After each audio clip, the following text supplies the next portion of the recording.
राधे राधे, जय श्री राधे। कैसे जीव का कल्याण हो, तो पहले सावधानी वर्णन करते हैं कि केवल मेरे से ही तुम्हारा काम बनेगा। अगर तुम किसी देवता का, पितरों का, भूतों का यजन करते हो, तुम्हारा काम नहीं बनेगा। यहाँ काम बनने का मतलब है जीवन मुक्त हो जाना, दुखों से छूट जाना। प्रभुदेव कह रहे हैं, यान्ति देवा व्रतान देवतान त्रियंत्रयामी व्रतंत्रताः भूतान यान्ति भूतेज्या याने मत्या जीवो विवाम। ये जो देवताओं का पूजन करते हैं, ठीक विधान से पूरे जीवन भर पूजन करते रहते हैं, बिल्कुल ठीक विधान से, तो जब इनका शरीर छूटता है, देवलोक को प्राप्त होते हैं, देवता बनते हैं जाकर। और ये बने हुए देवता स्थायी देवता नहीं, थोड़े दिनों में उनके सुकृत नष्ट हो जाते हैं और फिर मृत्यु लोग आते हैं, तो काम बना नहीं ना। जो पितरों की पूजा करते हैं, जीवन भर पिंडदान, ये दान वो दान, वो अंत में पितृलोक को जाते हैं और वहाँ थोड़ा सा सुख प्राप्त करके पितरों के साथ फिर से वापस मृत्युलोक में आते हैं। और जो भूतादि की उपासना करते हैं, वो भूत बनते हैं। जो प्रेतों की उपासना करते हैं, वो प्रेत बनते हैं। परंतु जो मेरी उपासना करते हैं, वो आवागमन से मुक्त होकर स्वयं मुझे प्राप्त हो जाते हैं। जो सत्संग नहीं जिनको प्राप्त है, वो सब भटकाओं में बने रहते हैं।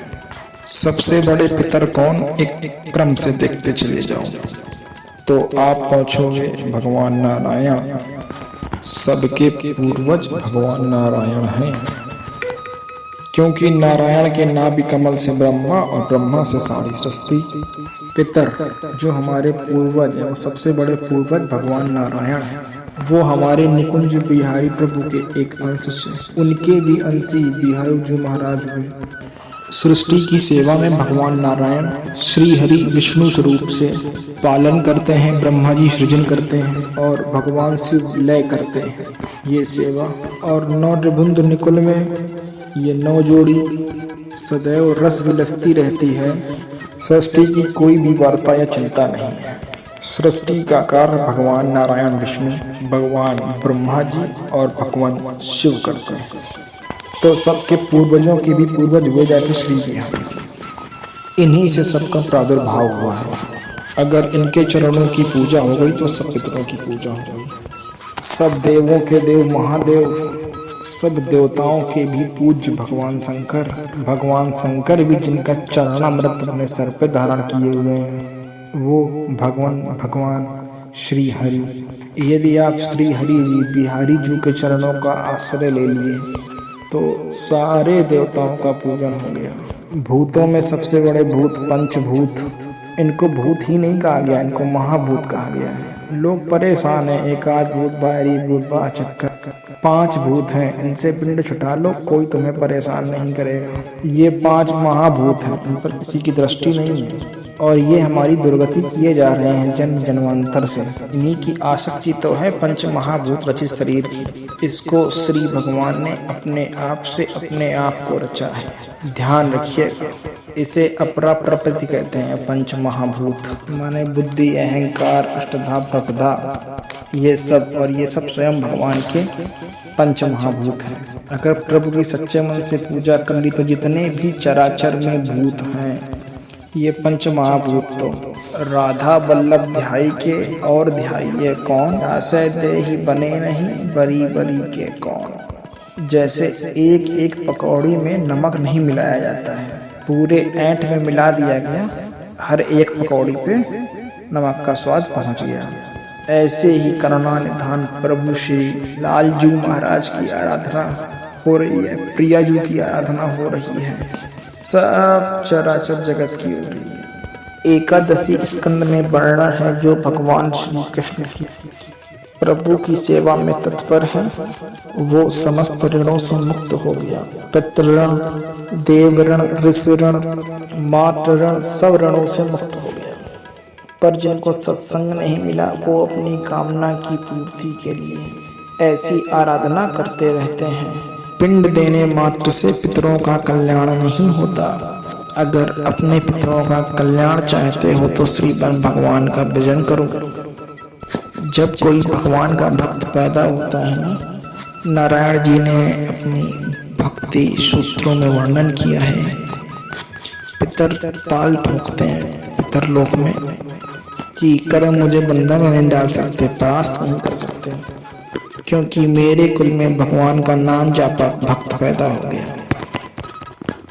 वो ताल ठोकते हैं, आनंदित होते हैं, नाचते हैं कि अब मेरा उद्धार हो जाएगा। ये लड्डू पेड़ा समर्पित करने से वो ताल नहीं ठोकेंगे। राधा राधा वल्लभ वल्लभ श्री हरि, ऐसे नाम बोलोगे, भगवान नाम जप करोगे तो पितर ब्रह्म स्वरूप हो जाएंगे, भगवत स्वरूप हो जाएंगे। हमारी चित्तवृत्ति प्रभु के चरणों में जब तक नहीं लगेगी तब तक कुछ भी कर लो। श्री गोस्वामी जी ने बहुत शोध कर ये बात कही है। राम राम राम जी जवलो तू न जपी है, तौलो तू कहूँ जाए तिहूँ ताप तपी है। दो को दरिद्र कोई दारिद्र सताए, यदि तूने भगवान नाम जप नहीं किया, तूने हरि नाम जप नहीं किया तो भागता ही रहेगा। ये दैहिक दैविक भौतिक दाब, ये कुछ सब तुझे जलाकर राख कर देंगे, कोई भी तुझे नहीं बचा सकता। हमारा दैहिक जीवन हमको ऐसा नहीं मिला है कि हम किसी ऊंचे पदों पर जाएं और फिर खोपड़ी के बल नीचे गिरें। नहीं, हमको एक ऐसा मार्ग चयन करना है, फिर मेरा आवागमन ना हो। सदैव हम भगवान के नित्य धाम के वासी हैं, बिछुड़ गए माया के आकर्षण में। अब हमें भगवान के पार्षदों से पता चला कि हमारा स्वरूप पार्षद है और हम भगवान के हैं। अब हमें वापस चलना है, कहीं पर भी भटकना नहीं। कई लोग प्रश्न करते हैं कि हमारी सेवा में अमुक प्रकार के यजमान हैं। अच्छा है, प्रारंभिक साधना यहीं से प्रारंभ होती है, यहीं से होती है, सबकी होती है यहीं से। पर भक्ति का रंग नहीं आएगा, भक्ति का रंग आएगा एक पैमाने से। गुरु प्रदत्त नाम, गुरु प्रदत्त रूप, गुरु प्रदत्त उपासना कर लीजिए, सीधे भगवत प्राप्ति के मार्ग पर आगे बढ़ जाएंगे। तो आपको लगता है कि हमें भगवत प्राप्ति नहीं चाहिए? जो चाहिए, शांति चाहिए, सुख चाहिए, अमृत चाहिए।